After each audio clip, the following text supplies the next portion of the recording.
الحمدللہ رب العالمین والعاقبۃ للمتقین والصلاة والسلام على سید الانبیاء والمرسلین اما بعد فاعوذ باللہ من الشیطان الرجیم ببرکت بسم اللہ الرحمن الرحیم یرفع اللہ الذین آمنوا منکم والذین اوتوا العلم درجات آمنت باللہ صدق اللہ العظیم وبلغنا رسوله النبی الامین المختار الکریم ونحن على ذلك لمن الشاہدین والشاکرین والحمد للہ رب العالمین. حاضرین بس محفل میں موجود حضرت مقامۃ العلام حضرت مولانا محمود اشرف صاحب قبلہ مقدس العلی، استاد الحفاظ حافظ و قاری حضرت مولانا اصغر علی نجمی اشرفی صاحب قبلہ، برادر عزیز محب گرامی حضرت مولانا محمد طارق حافظ و قاری طارق نجمی اشرفی صاحب، محب گرامی نگران زونل طوبہ زون محمد حسنین قادری صاحب، و محفل میں موجود محترم بزرگوں، نوجوان دوستوں، عزیز بچوں، السلام علیکم ورحمۃ اللہ وبرکاتہ. میرے ساتھ مل کر پڑھیں الصلاۃ والسلام علیک یا رسول اللہ، الصلاۃ والسلام علیک یا وعلی آلک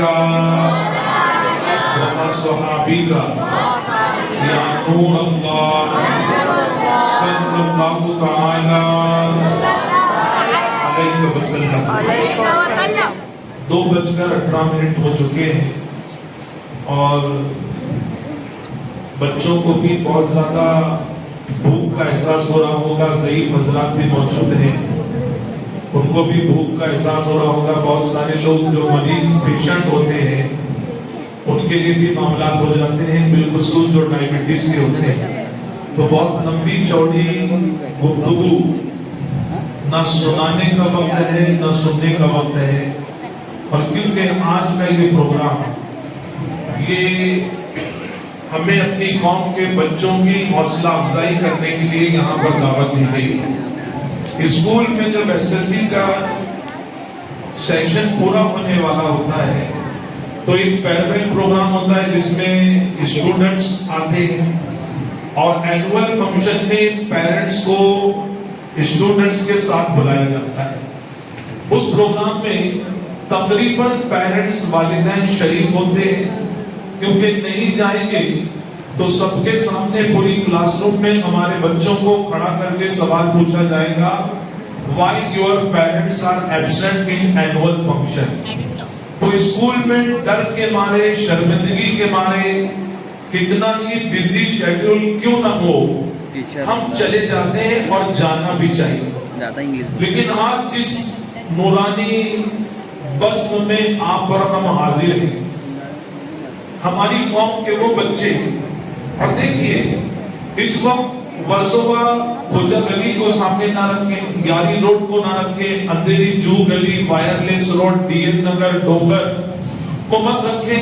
تقریباً مسلم آبادیوں میں رہنے والے ماں باپ، چاہے ان کو ہائی پروفائل ایریا ہو یا سلم ایریا، تقریباً لوگ فکر مند ہیں اپنے بچوں کے مستقبل کو لے کر، کیونکہ گناہوں کا جو سیلاب ہے وہ بڑی تیزی سے ہمارے معاشرے میں داخل ہو رہا ہے. اسکول کالج جانے والے اسٹوڈنٹس، طلبہ ہوں یا طالبات ہوں، بوائز ہو یا گرلز ہوں، ہر کوئی گناہوں کے سیلاب میں ڈوبتا ہوا نظر آ رہا ہے. کوئی پب جی کھیلنے کا عادی ہو گیا ہے، کوئی کرکٹ کے اوپر سٹا لگا رہا ہے، کسی کے پاس بائک ہو تو وہ بائک ریس میں حصہ لے رہا ہے. بچیاں جوانی کی دہلیز پر ہیں، کالج جاتی ہیں تو ایسا لگتا ہے کہ تعلیم حاصل کرنے کے لیے نہیں بلکہ کسی فیشن شو کے ریمپ پر وہ شو آف کرنے کے لیے، ماڈلنگ کے لیے جا رہی ہے. تو تعلیم کی اہمیت اپنی جگہ، لیکن دینی تعلیم کی جو عظمت ہے، اگر والدین نے اپنی ذمہ داریوں کو بخوبی نبھایا. دیکھیے ہمارے اساتذہ کو آپ دیکھ رہے ہیں, آپ کے سامنے جنہوں نے حمد باری تعالیٰ پیش کی اور سرکار اعلیٰ حضرت علیہ رحمت و رضوان کا لکھا ہوا مشہور زمانہ کلام پڑھا. میری مراد حافظ و قاری مولانا اصغر علی نجمی صاحب ہائٹ کے اعتبار سے, قد کے اعتبار سے تھوڑے کم ہیں, لیکن علمی معیار, وقار, اسٹینڈرڈز آپ دیکھیں تو ہمیں حیرت ہوتی ہے کہ اتنی کم عمر میں ہماری قوم کا کوئی ایسا بھی نوجوان ہے جو اتنی ذمہ داریوں کو ادا کر سکتا ہے. یہ خوبیاں, یہ کوالٹیز کیوں نظر آ رہی ہیں؟ یہ سب اس تربیت کا نتیجہ ہے جو ان کے اساتذہ نے, ہمارے امیر نے اور ان کے والدین نے کیا ہوا. ورنہ ایک آدمی, آپ بھی جاب کرتے ہیں, ہم بھی بزنس کر لیتے ہیں چھوٹا موٹا, لیکن ایک وقت میں ہم ایک ہی کام کرتے ہیں. کیا ایسا ہو سکتا ہے ایک آدمی آفس بھی جائے, اس کے بعد کہیں سیلز مین کا کام کرے, 2-4 بزنس ہو, انسان سنبھال نہیں پاتا. لیکن ان حضرات کو دیکھتے ہیں بیک وقت میں امام بھی نظر آتے ہیں, ایک مدرسے میں پڑھانے والے ٹیچر, مدرس, معلم بھی نظر آتے ہیں, بچوں کو پڑھانے کے لیے مکتب میں بھی ایک بہترین ٹیچر نظر آتے ہیں. تو یہ ایک پرسنالٹی اتنی خوبیوں کا جامع کیسے بن سکتی ہے؟ تو یہ وہ کمال ہوتا ہے جو تربیت کی وجہ سے پیش ہوتا ہے. جیسا کہ استاد گرامی مولانا اصغر علی صاحب کہہ رہے تھے کہ مدرسے ہو یا اسکول کو پڑھانے والے جو ٹیچرز ہوتے ہیں وہ اپنا رول ادا کرتے ہیں, لیکن جو پیرنٹس ہوتے ہیں, ماں باپ ہوتے ہیں, وہ اپنا رول ادا نہیں کرتے. میں آپ کو ایک ایگزامپل دیتا ہوں. استاد جو ہوتا ہے نا, ٹیچر, بیٹا بالکل خاموش, تھوڑی دیر 10 منٹ کی بات. استاد جو ہوتا ہے, ٹیچر جو ہوتا ہے, اس کی مثال جو ایکسپرٹس ہوتے ہیں جو ایک ایک ورڈ پر پی ایچ ڈی کرتے ہیں, وہ کہتے ہیں استاد ٹیچر کا رول, ٹیچر کا جو ایگزامپل ہے وہ ایک پینٹر کی طرح ہوتا ہے. وہ بچوں کے اندر کوالٹیز کا رنگ رنگتا ہے. لیکن ہم دیکھتے ہیں کہ بچے اسکول بھی جاتے ہیں, مدرسے بھی جاتے ہیں, لیکن بچوں کے اندر وہ چیزیں, ہم کو کوالٹیز نظر نہیں آتی. بچے پیرنٹس کا, اساتذہ کا رسپیکٹ نہیں کرتے, ان کا بیہیویئرز, ان کا مینرز, وہ چیزیں نظر نہیں آتی. یہ کیوں ہو رہا ہے؟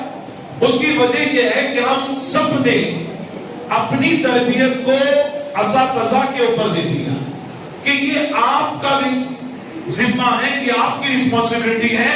ماں باپ کی رسپانسبلٹی, پیرنٹس نے بس اتنا ہی سوچا ہے کہ وہ یا تو فیس بھر دیں گے, یونیفارم دلا دیں گے, بیگ دلا دیں گے, ٹفن باکس دلا دیں گے, اسکول وین کا پیسہ بھر دیں گے. بہت اچھی چیز ہے, لیکن پیرنٹس کی نظر بچوں پر بالکل شارپ ہونا چاہیے. میں نے کہا ٹیچر ایک پینٹر کی طرح وہ اپنا رول ادا کرتا ہے. وہ ہر بچے پر ایک ہی طریقے کا برش چلاتا ہے, اس کو رنگنے کی کوشش کرتا ہے. لیکن اب دیکھتے ہیں کہ معاشرے کا نوجوان برائی کی طرف کیوں جا رہا ہے, تو اس میں کہیں نہ کہیں ویکنیس, خامیاں پائی جا رہی ہیں ماں باپ کی. اب دیکھیے یہ اتنے بچے بیٹھے ہیں, آپ دل پر ہاتھ رکھ کر پوچھیں کیا سب کے ابا مسجد میں آئے؟ بچوں کے فیوچر کی فکر ہے, اور ہم ایسی نشست کو بہت لائٹلی لیتے ہیں کہ مدرسے میں جانے سے کیا ہوگا. دیکھیے مدرسے میں جانے والا وہ کہیں اگر جاب کر رہا ہے امام کا, کہیں اگر معلم کی ڈیوٹی کر رہا ہے, کسی مکتب میں مدرسے میں پڑھا رہا ہے, آپ اس سے پوچھیں کہ آپ جو سیلری لیتے ہیں یہ پڑھانے کی لیتے ہیں, وہ کہے گا ہرگز نہیں. بلکہ جو وقت میں اگر بزنس میں لگاتا, کہیں لگاتا, تو میں وقت کا معاوضہ یا عطیہ لے رہا ہوں, لیکن علم کا میں معاوضہ یا اجر تم سے نہیں لینا چاہتا, کیونکہ یہ دینی علم ہے, اس کا اجر تو ہم اپنے اللہ ہی سے لینا چاہتے ہیں. یہ طلب وہ علم ہے جو بیچا نہیں جاتا. اسی لیے امام احمد بن حنبل رضی اللہ تعالیٰ عنہ کے بعد ایک وقت کا بادشاہ آیا, اس نے کہا کہ میں ایک یونیورسٹی اسلامک کھولنا چاہ رہا ہوں, مدرسہ. آپ نے کہا بادشاہ سے ضرور کھولنا, لیکن جہاں تم دینیات کے تمام پیریڈ رکھنا, ایک پیریڈ بچوں کو کچھ ہنر, کچھ آرٹ, کچھ کوالٹی آ جائے, یہ رکھنا. بادشاہ نے کہا حضرت ایسا کیوں؟ فقہ کے امام احمد بن حنبل کا اس لیے کہ جب اس کے ہاتھ میں ہنر ہوگا اور ایک ہاتھ میں اس کے پاس ایجوکیشن دینی تعلیم ہوگی، علم ہوگا، تو جب وہ بڑا ہوگا نا تو ذریعے معاش کے لیے وہ اپنا ہنر تو بیچے گا لیکن علم نہیں بیچنے والا۔ یہ ہمارے بزرگوں کی فکر تھی۔ اب پیرنٹس کے اندر ویکنس کیا ہے؟ پیرنٹس کے اندر ویکنس یہ ہے کہ انہوں نے فیس بھرنا، اسکول بھیجنا، یونیفارم دلانا اپنی رسپانسبلٹی سمجھی، لیکن بچوں کے بیہیویئرز پر ہمارا جس طرح رویہ اور نظریات ہونے چاہیے ہم نے نہیں رکھے۔ دیکھیے اساتذہ ٹیچرز جو ہے بچوں کو رنگتے ہیں، لیکن ہر بچہ اس رنگ کو اس دیوار کے اندر وہ جذب نہیں کر پاتا۔ کیوں پتا ہے کہ رنگ رنگنے کا کام تو ٹیچر کرتا ہے، لیکن بچے کو ہم نے دیوار کیسی بنائی؟ ماں باپ بچے کو ایک دیوار بناتے ہیں۔ اگر آپ نیرولیکس ایشین پینٹ لائیں اور گھر کی دیوار پر کسی اچھے پینٹر سے سیول انجینئر انٹیریئر ڈیزائننگ کے ذریعے کانٹیکٹ کر بلائیں، اس نے کلر لگا دیا، اپنے برانڈڈ کلر کو لایا، پینٹ لایا اور گھر پر لگایا، بارش آئی 4 مہینے کے بعد آپ نے دیکھا دیوار پر سے کلر پپڑی بن کر نکل رہا۔ آپ پینٹر کو بلائیں گے یہ کیا ہے؟ برانڈڈ کمپنی کا کلر لایا ہوں اور تم نے کیسا کلر لگایا کہ 4 مہینے کے بعد نکل رہا ہے؟ وہ کہے گا سر معافی چاہتا ہوں، نہ کلر میں پرابلم ہے نہ میرے پینٹ کرنے میں پرابلم ہے، پرابلم اس دیوار میں۔ اگر دیوار میں پانی لیک نہ ہوتا تو یہ کلر پپڑی بن کر نہیں نکلتا۔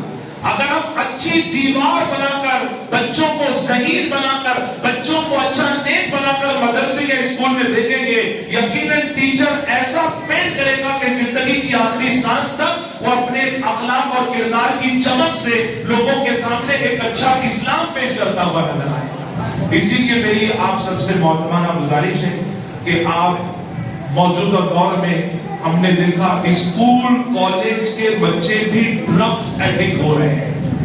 ایسے فتنے بھرے دور میں ہر مسلمان کو چاہیے کہ وہ اپنی ذمہ داری محسوس کرے۔ اب ایک آخری بات بتا دوں، جیسا کہ ہمارے زونل نگراں کہہ رہے تھے کہ اسکول کے اندر بچوں سے ٹیچر نے پوچھا کہ بیٹا بڑے ہو کر کیا بننے والے؟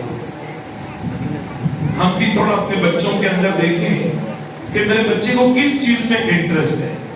آج ہماری قوم کے پاس ڈاکٹرز بھی جو مسلم ڈاکٹرز ہیں تو ان کے پاس ڈگری کون سی ہوتی ہے؟ موسٹلی مسلم اسلام ایریا میں جائیں تو آپ کو BUMS یا BHMS یہ ڈگری خریدنے سے نہیں ملتی، ہر ڈگری کے لیے محنت کرنا پڑتی ہے۔ لیکن آپ بڑے بڑے ڈگری والے ڈاکٹرز مسلمانوں میں نہیں دیکھیں گے۔ کارڈیولوجسٹ کتنے مسلمان ملیں گے؟ نیورولوجسٹ کتنے ملیں گے؟ گائنیکولوجسٹ کتنے ملیں گے؟ MD کتنے ملیں گے؟ MBBS کتنے ملیں گے؟ آپ کو نہیں ملیں گے الا ماشاءاللہ۔ اور جو ہیں MBBS والے ہو یا BHMS BMS والے، ہم سب کو دعائیں دیتے ہیں کہ اللہ ہماری قوم میں ڈاکٹروں کی، انجینئروں کی، سائنٹسٹوں کی، انسپیکٹر کی، کمشنر کی، سولجر کی، میجر کی اللہ فوج ہم کو عطا فرمائے۔ لیکن اس کے لیے ہمیں بچوں پر بچپن سے محنت کرنا ہوگی۔ ہم اپنے بچوں کو گھر میں کبھی پوچھتے بیٹا بڑا کر کیا بنے گا؟ ہم نے کبھی نہیں پوچھا۔ میں آپ کو ایسے 25 بچے اس مسجد میں لا کر ہم کھڑے کر سکتے ہیں جنہوں نے SSC کلیئر کرنے سے پہلے حفظ مکمل کر لیا اور حافظ ہونے کے ساتھ ساتھ کوئی ایویشن انجینئر، کوئی سیول انجینئر اور کوئی MBBS MD کا کورس بھی کرتا ہوا نظر آ رہا ہے۔ لیکن اس کے لیے اچھا دیکھیے یہ باتیں میں بتا رہا ہوں تو کوئی جلدی سبحان اللہ بھی نہیں کہا، یعنی ہم اپنے بچے کو خالی ڈاکٹر بنانا چاہتے ہیں، حافظ نہیں بنانا چاہتے۔ تو کلاس روم میں درس گاتی ٹیچر نے پوچھا بیٹا کیا بنیں گے؟ بڑی توجہ سے سنیے، اس میں بچوں کے لیے بھی نصیحت ہے اور بڑوں کے لیے بھی۔ کسی نے کہا میں انجینئر بنوں گا، سر نے کہا ویری گڈ۔ کسی نے کہا میں ڈاکٹر بنوں گا، سر نے کہا ویری گڈ۔ آپ کیا بنو گے؟ کسی نے کہا میں حافظ بنوں گا، سر نے کہا ویری گڈ ویری ویل۔ ایک بچے سے پوچھا سر نے کہ بیٹا تم کیا بنو گے؟ شانت مزاج، کول مائنڈ، سنجیدگی کا کانسیپٹ رکھنے والا بچہ۔ وہ بچہ کھڑا ہوا اور اس نے کہا سر حضرت میں نور الدین جنگی بنوں گا۔ مجھے پتا ہے کیونکہ ہم نے یہ نام پہلی بار سنا ہے تو ہم سبحان اللہ کہاں سے کہیں گے؟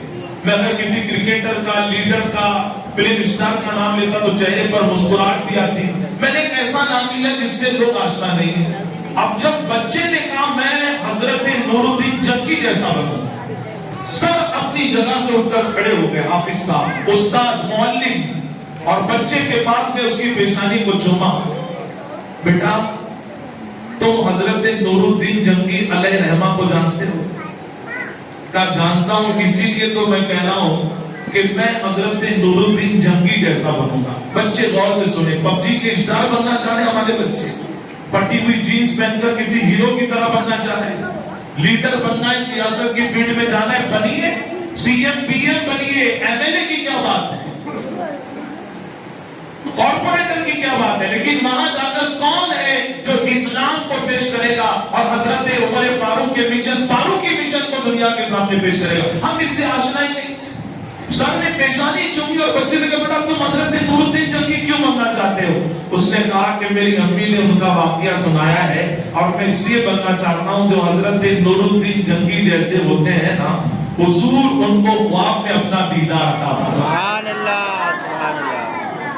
ہم نے اپنے بچوں کے دل میں حضور کی سیرت کے چراغ کو روشن نہیں کیا. چند جملوں میں سن لیں, کون تھے حضرت نور الدین جنگی؟ کیوں ایک بچے نے یہ خواہش پیش کی کہ میں نور الدین جنگی. آج چھٹیاں آتی ہیں, سمر کیمپ آتا ہے, ہمارے بچے امی سے کہتے ہیں, ابا سے کہتے ہیں, ابا اوٹی چلو نا, منالی چلو نا, شملہ چلو نا, کچھ کے وائٹ رن میں چلو نا. کتنے بچے جو اپنے ماں باپ سے یہ کہتے ہیں کہ ابا آپ پہلے سے پلاننگ کر لو, عمرہ کرنے کے لیے مکہ چلو نا, مدینہ چلو نا. ہم نے اپنے بچوں کے سینے میں نبی کی محبت کا چراغ ہی نہیں جلایا, اور جلانے والے جلا گئے. تو ان کے 7-8 سال کے بچے کہا کرتے تھے کہ سر میں بڑا ہو کے حضرت نور الدین جنگی جیسا بننا چاہتا ہوں. کون تھے حضرت نور الدین جنگی؟ وقت کے ایک بہت بڑے بادشاہ تھے, لیکن بچے نے اس لیے نہیں کہا میں بادشاہ بننا چاہتا ہوں. ہوا یہ کہ مدینہ شریف میں 2 ظالم بدبخت ملعون یہودیوں نے ظاہری طور پر کلمہ پڑھا اور مدینے میں رہنے لگے, اور اتنے نیک بن کر رہنے لگے, ٹوپی, داڑھی, جبہ, ہاتھ میں تسبیح, جب بھی دیکھو مسجد کی پہلی صف میں. لیکن وہ ظالموں نے کام کیا کہ اب گنبد خضرا کے قریب میں کچھ دوری پر گھر لے لیا اور اپنے گھر کے نیچے سے سرنگ کھودنے لگے. ظالم یہ سوچ کر کہ ہم حضور پاک صلی اللہ علیہ وسلم کے جسد اقدس کو وہاں سے ہٹائیں گے اور یہاں سے لے کر کہیں دور چلے جائیں گے. لیکن ان ظالموں کو کیا پتا کہ اپنے محبوب کی عظمت کا ذمہ اللہ نے کسی اور کو نہیں دیا, اپنے ذمہ کرم پر لیا. حضرت نور الدین جنگی کو حضور نے خواب میں دیدار کرایا اور کہا کہ 2 چوہے میری قبر کی طرف بڑھ رہے ہیں اور تمہیں میری قبر کی, میرے روضے رسول کی, میں آپ کے سامنے قبر کہنا ورنہ زبان میں وہ طاقت نہیں کہ حضور کے روضے کو ہم قبر سے تشبیہ دیں, کیونکہ یہ وہ بارگاہ ہے جس کے لیے بریلی کے کلندر نے کہا حاجیوں آؤ شہنشاہ کا روضہ دیکھو, کعبہ کو دیکھ چکے اب کعبے کا بھی کعبہ دیکھو. غور سے سن تو رضا, کعبے سے آتی ہے صدا کہ میری آنکھوں سے میرے پیارے کا روضہ دیکھو. کعبہ بھی جس روضے کی طرف جھکتا ہوا نظر آ رہا ہے وہ شان ہمارے نبی کے روضے مبارک کی ہے. یہ تو آپ کے سمجھنے کے لیے کہ ورڈز باؤنسر نہ ہو جائیں. تو حضرت نور الدین جنگی کو حضور نے خواب میں بشارت دی کہ میری تربت پاک کی حفاظت کرنا ہے. آپ فوراً پیدا ہوئے, تیز رفتار گھوڑے کے رائڈر کو بلایا جو وہاں کے عظیم سولجر تھے, کا پوری کمانڈنگ کے ساتھ ایک گروپ لے کر سولجرز کا, سپاہیوں کا لے کر پہنچو اور مدینے کی گلیوں میں پھیل جاؤ. آپ نے اپنے بادشاہ کے نظام کو سیٹ کیا اور آپ بھی پہنچے اور جا کر پورا معائنہ کیا کہ کیا ہو رہا ہے, اور ایک دعوت رکھی میلاد شریف کی محفل کے نام پر. سارے لوگوں کو بلایا, پورا مدینہ آ گیا نبی کی میلاد کا نام سن. لیکن وہ بدبخت نہیں آیا. آپ نے جاسوسوں سے پوچھا پورا مدینہ آ گیا, کا سب تو ہے لیکن تو بزرگ نہیں آئے. اچھا, نبی کی میلاد کے نام پر مدینے میں بلائے جا رہا ہے, ایسے بزرگ ہیں کہ نبی کی میلاد کے نام پر ہے. وہ بزرگ کیسے ہو سکتا ہے جو نبی کی میلاد سے محبت نہ کرے؟ آپ نے تحقیق کی تو پتا چلا وہ ظالم اس منصوبے کے ساتھ کہ ہم حضور کی تربت پاک کو وہاں سے ہٹا دیں گے. اور جب حضرت نور الدین جنگی نے دیکھا کہ یہی وہ تو ظالم ہے تو ان کو سزا دی, اور پھر مدینے کی گلیوں میں حضرت نور الدین جنگی دیوانہ وار فقیر بن کر گھومتے اور آنکھوں میں آنسو. لوگوں نے کہا تم خوش نصیب ہو کہ